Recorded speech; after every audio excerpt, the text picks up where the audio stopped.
Hi, everybody, and welcome to our Shrink Think video, in which we are going to be talking about treatment errors related to treating the survivor of narcissistic abuse, aimed for the clinical community. I'm Sandra Brown. I'm the president of the Association for MPD and Psychopathy Survivor Treatment, Research, and Education, and the director over at the Institute for Relational Harm Reduction. I'm joined today by my co-host in crime, Chelli Pumphrey. Hello, everybody. I was super excited to be here and talk about this important topic. I know it. Why don't you tell people who you are, about your work, and Yeah. Well, I am a mental health therapist, licensed professional counselor in Colorado, and I wrote a book called Insight is 2020, How to Trust Yourself to Protect Yourself from Narcissistic Abuse and Toxic Relationships. And Sandra and I have been doing some work together. Here we are trying to get this word out to help the treatment community know how to better treat survivors. I've worked with them for my whole career and am part of the association, and just very excited to help get this information out to the world. me too. So this is our inaugural launch. And so I'm going to spend a couple minutes just bringing everybody sort of up to speed about why we're doing this and a little bit about the field, and then we'll jump into our topic. Since this is the first video, this is probably the only time I'll talk about it. From what you look at out there, it seems like the field is like 5 minutes old. And that it's just become this hot topic that there's no more abusers, they're all narcissists. And and that it just has become a hot marketing topic for everyone, for therapists, for blogs, etc. But actually, in 2005, I wrote this book, How to Spot a Dangerous Man Before You Get Involved. And there were 8 dangerous man types. One of the dangerous man types was based on the personality disorder cluster B group. And the book did really well in the media, which blew up like my website. And everyone wanted to know about that one dangerous man type, which was based on antisocials, narcissists, psychopaths. And so that was 2005. Then I spent 2 years writing a whole book about it, which came out as Women Who Love Psychopaths: Inside the Relationships of Inevitable Harm with Psychopaths, Sociopaths, and Narcissists, which this is the 3rd edition. So the first edition was, a different cover and about this big, and now it's this big. So that was 17 years ago. I began treating survivors by accident 30 years ago. I ran a personality disorder clinic, and of course, their relationships suck. So eventually they bring their survivor partner in. And I was also a trauma therapist. And I noticed that these survivor partners had trauma, but it was a little different. And so over that course, and in writing the psychopath book, I went online and there was no name for this type of relationship. The abusers weren't differentiated, the survivors, the relationship dynamics, nothing. So I had nothing to put into this book except my own clinical experience. And so over the last couple of decades, we have had to scrape and get, as Brene Brown says, the data. And over those years, out of necessity, I've had to do trauma surveys to figure out this atypical trauma. I had to study cognitive dissonance, even figure that out, what that was, then figure out how to treat it. And I did a study called the Finding Competent Care Study that we call the FCC, not the government, our own, because the repeating theme with these survivors was treatment failure. And I couldn't wrap my head around what it was they needed that they weren't getting. And so we did this, Finding Competent Care study, which they said in great detail what they needed, what therapists were doing wrong, not just wrong, but harmful and re-traumatizing. And then over the years, I had to figure out, treatment approaches with that. And I failed, a lot in the beginning too, trying to figure this out, because it wasn't just domestic violence and it wasn't just traditional trauma. And it's like, what the heck is this? Yeah. And so the field is older than 5 minutes old. I've been at this for 30 years and been serious on gathering the data over the last 20 years.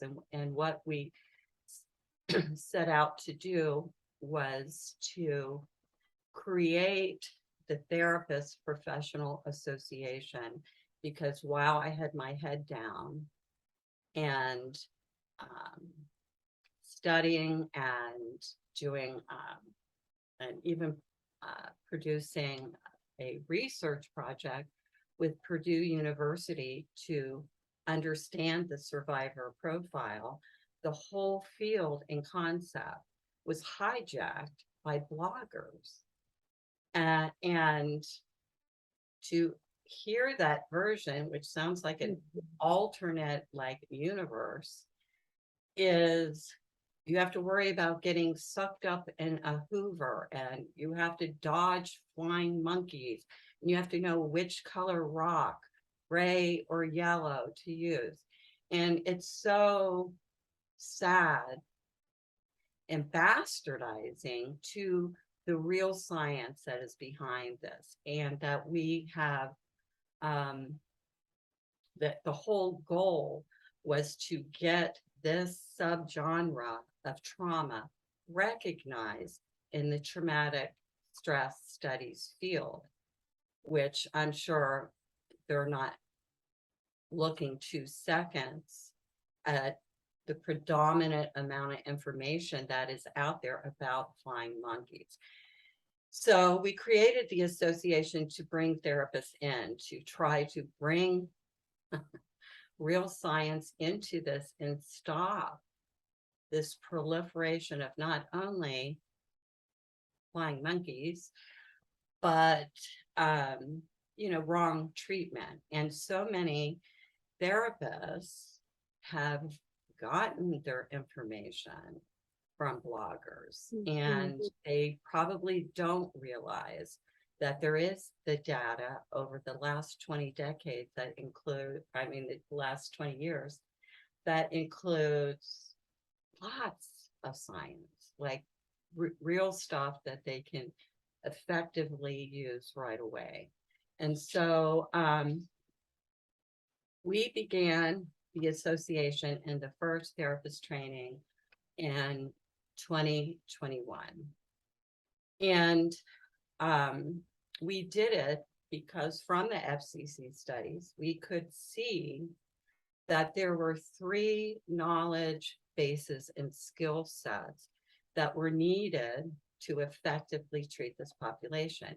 And that since all 3 of them are specializations, that was part of the problem, is that not everyone comes into the field stacked with the kinds of things that it turns out you actually need some understanding and knowledge base in order to treat this population. And so that first workshop was recognizing that therapists probably didn't have more than 1 class in grad school for psychopathology. They might have never had a class on personality science. And they might not be, trauma trained. So those were the 3 knowledge areas that we picked up from the FCC study, which was leading to treatment failure. And so that first workshop did a fast upboot on psychopathology, which is key in this treatment, even though it's the partner, it has everything to do with what is happening, in the dynamics. The second area was personality science, where that's where we found out there is a unique survivor profile from doing the research with Purdue. And the last area is trauma, and that's what you and I are going to be talking about today, and why this issue about trauma is one of the key treatment areas. So, so maybe you want to share a little bit about what you're seeing out there as far as a trauma population. Yeah, I've also been in this, well, I've been a trauma therapist for 30 years and have seen this progression. First it was very focused on domestic violence and, this battered woman syndrome. And I kept seeing this overlap of trauma, but kind of like you expressed, not really knowing, I knew there was something different with these survivors, but couldn't put my finger on what it was. And I know I was making mistakes, especially in not recognizing the cognitive dissonance that was going on, and many of the other mistakes that we'll be talking about here. But yeah, I think, I know even personally, and I have so many clients that come to me now that, have done a ton of therapy, but there's nothing that's changed. I mean, I just spoke to somebody the other day who had a pathological love relationship 30 years ago, and she's been through maybe 20 years of therapy, and it's almost like it happened yesterday because the trauma has not been dealt with. Right. And she's like, I can't live like this anymore. She has spent the rest of her life without even a relationship because she can't trust again. So it's just not recognizing that this trauma looks so different and that it is trauma in the first place. Right. And again, if therapists are listening out there, there's no recognition. You can tell by the approaches that blogger coaches use that there is no recognition that this, or they wouldn't be doing that. Right. And I'm going to give, in Brene Brown fashion, I'm going to give the data. So, and people might be surprised at this. 90, this came from our trauma survey. And we do it every few years just to make sure there's no surprises, or the population's pretty much the way we understand it. 90% emerge with trauma symptoms. That's like right up sexual assault. Yeah. Right? That is huge. And then 75% of them go on to develop a trauma disorder. Mhm. And maybe you know some of the reasons why it jumps from trauma symptoms to a trauma disorder. Well, yeah, and I think, there's some factors in that. Sometimes if it's people that had pre-existing trauma from childhood or, some adversity growing up, that can make a factor in that. And it can also be factors such as, the length of the relationship, the severity of the abuse. If people, or if they have more resiliency, or there are, our personality super traits are underlying this, which I will talk about here soon. But, there's resiliency factors that might keep them in that 75% versus 90%. But I want to just validate, like, this is why this is so important. When you have almost everybody having trauma symptoms, and they're Right. trying to get their treatment by watching YouTube videos and Instagram reels, it's you can't treat trauma that way, and it actually just makes it worse. And so many of them, like your client you were talking about, until 17 years ago, we didn't have any clue what this was. And so Right. they go to trauma treatment, and we're going to have another segment on the atypical trauma with these survivors, but it's mixed. So you would think it would be, this screaming kind of trauma presentation, but a lot of times it's very different. Mhm. And so their trauma, you know, go goes from what started out as symptoms that could have been intervened on, and then goes on to, develop into a trauma disorder because of a lack of treatment. And Right. and then what we were seeing from the FCC study is it went on and developed into a trauma disorder because of the wrong treatment. Right. Yeah. And one of the things we're going to be talking about in the next video, it also went from symptoms to disorders because of what is called trauma worsening behavior, which our next video is going to talk about that. And we see the proliferation of that now out there because they are flocking to survivors that aren't trauma informed care and the kinds of things they're telling them or exposing them to online, etc., just escalates Yeah. trauma.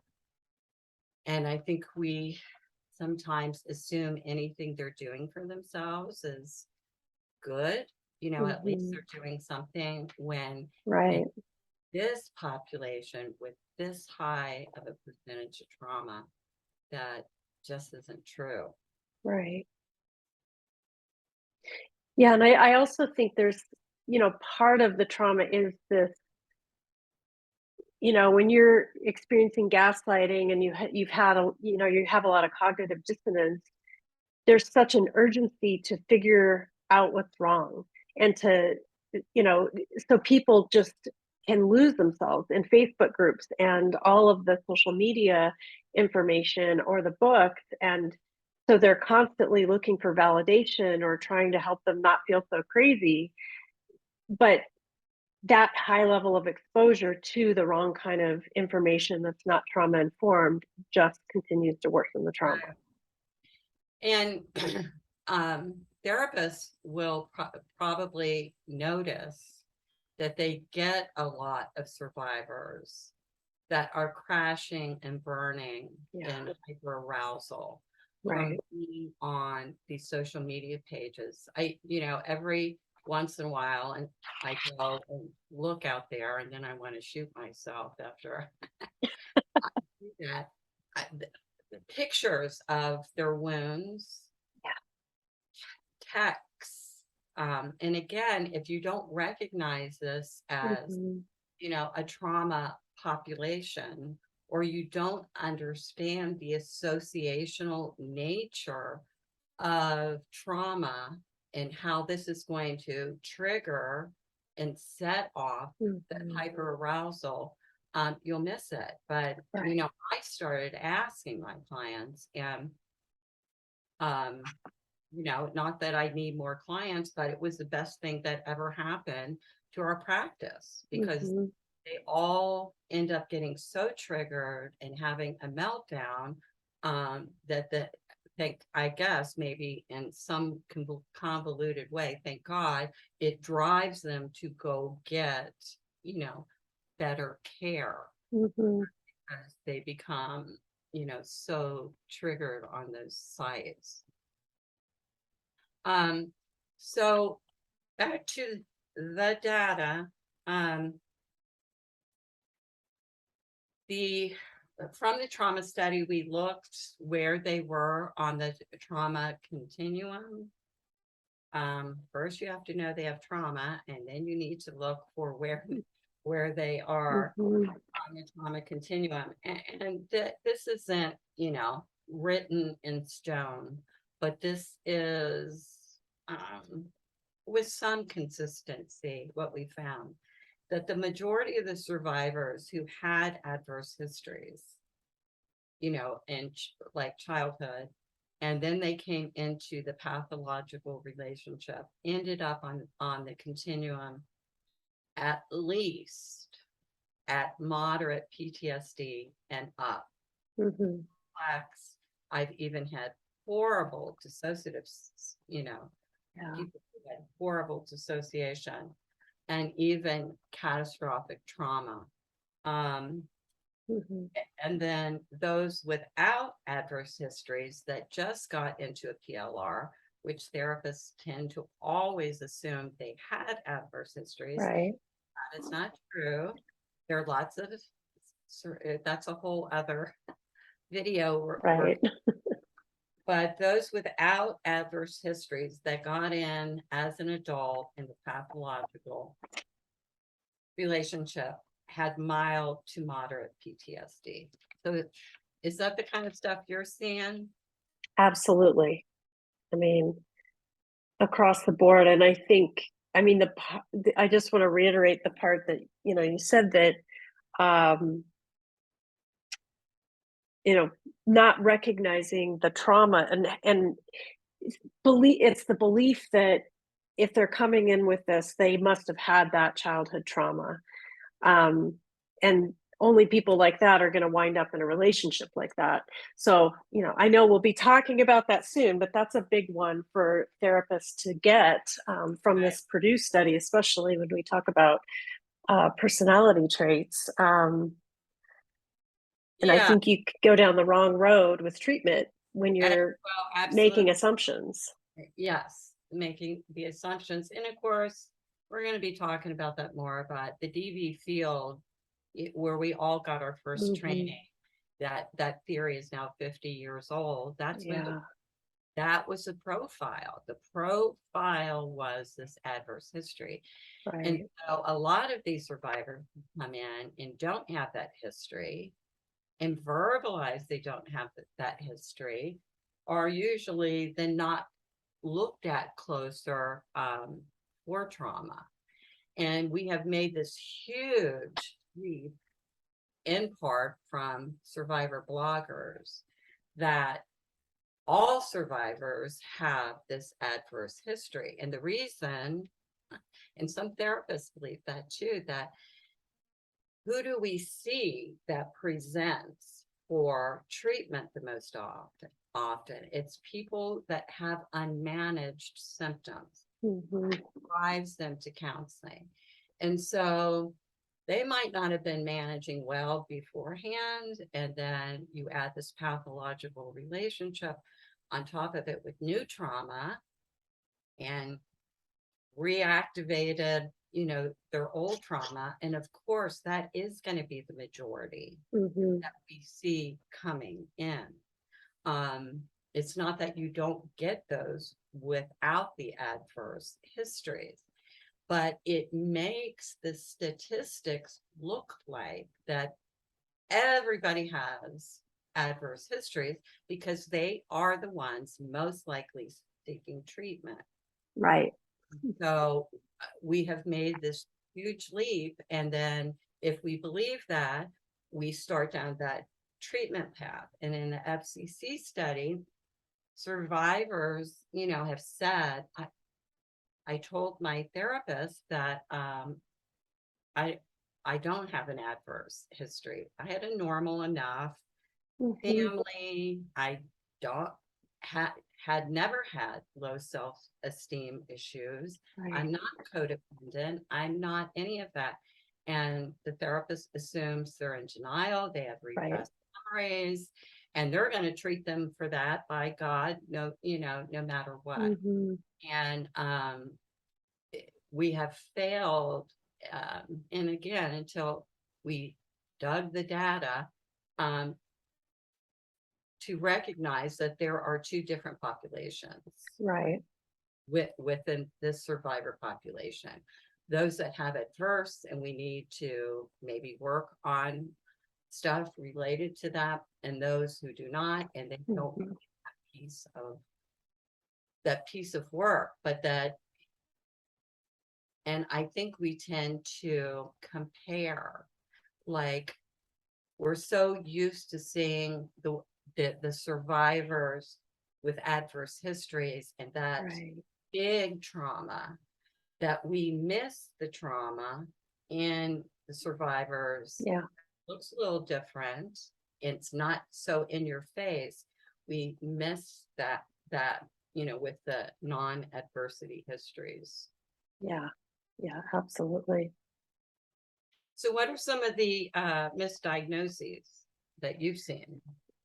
Well, I see people, one of my biggest pet peeves is the codependency label.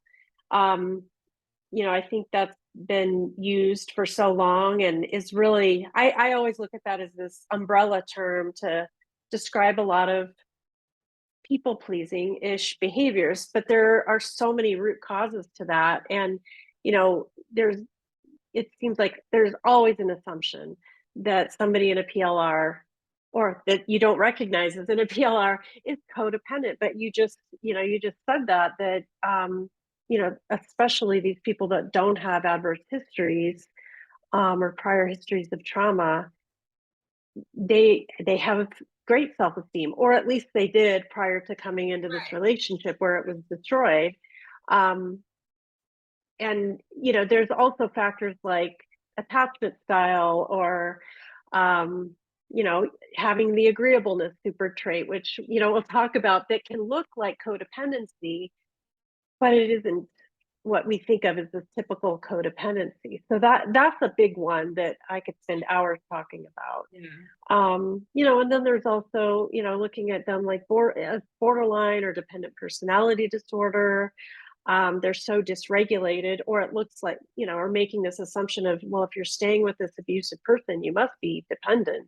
And that's not it at all, because they're missing the trauma. They are so dysregulated. Yeah.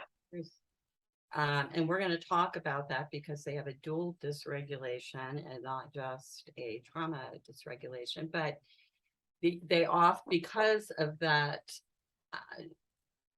amount of dysregulation. Yeah, they've been misdiagnosed bipolar. Yeah. But bipolar. On the other hand, I've seen sometimes we'll have to tell some client history things that it's unbelievable. They come in with, such huge traumatic histories and then get diagnosed as adjustment disorder. Right. On the other hand, you see that it's like screaming. Right. Yeah, screaming trauma, which is back to the point about the 3 needed skill bases for this. This is a trauma population. I see stuff out there that says CBT for narcissistic abuse. Clearly, they have missed the memo. Right. This is trauma treatment, and I don't mean 2 CEs of, Yeah. I mean, certification. This is, back in my early career, I even did a stint in working with dissociative identity disorder patients, the old multiple. Mhm. And I put this up there with that in some of these cases, Mhm. that level of complex trauma. Yeah. And I think that's part of what's all shocked us. We think, oh, narcissistic abuse. Okay, I'll use my general kind of trauma stuff. I'll throw in some DV. I'll hang my plaque out there. And then we end up getting calls like, holy hell. Right. This is Right.